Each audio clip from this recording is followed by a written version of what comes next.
There are about 21.6 million units that were sold globally, with a BEV share of 66% and PHEV is about 34%.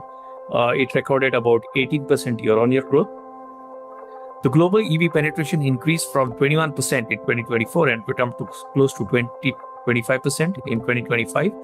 APAC currently has globally the highest penetration there, which is close to 35% in the light-duty vehicle segment, and that's mainly due to the main reason for this is the dominance of the Chinese market.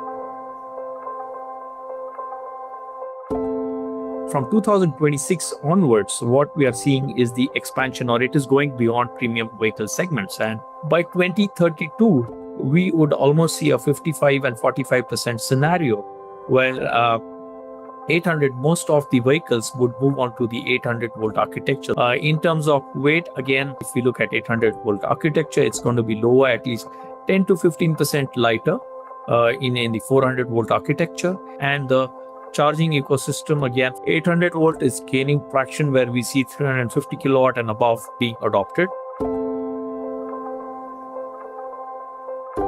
Since January 1st, 2025, the cost of neodymium is up almost 150%. It is historically very, very volatile. If you look at the price curve of that metal, it tends to spike and then come back down, spike and then come back down. Jim Farley, CEO of Ford Motors, came out and said they had to idle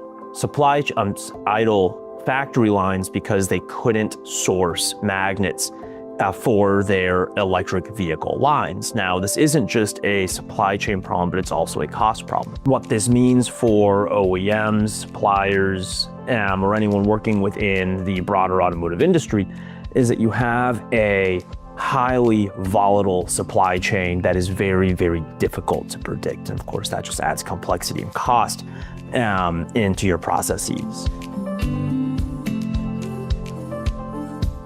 Take these two motor technologies that are reaching scale, axial flux wound rotor motor, and we've just smashed them together. You can see that direct comparison of double the torque density, triple the continuous torque density.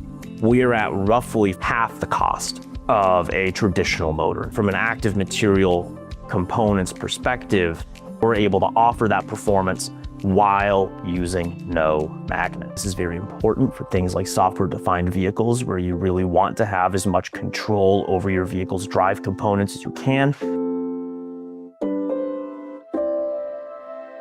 By end of 2026, about 24 to 25 million electric vehicles will be sold. In the worst case scenario, the market will still sell more than 24 million units of both combined battery electric and plug-in hybrid electric vehicles. In terms of charging infrastructure, the connector count will reach to 7 million and ratio of one connector for 14 electric vehicles on the global scale. The EV penetration will rise from 25% to close to more than 28 to 30% in the light-duty vehicle segment. BYD will continue to retain its leadership position. So as I said, it would close about 4.9 to 5 million unit sales by end of year.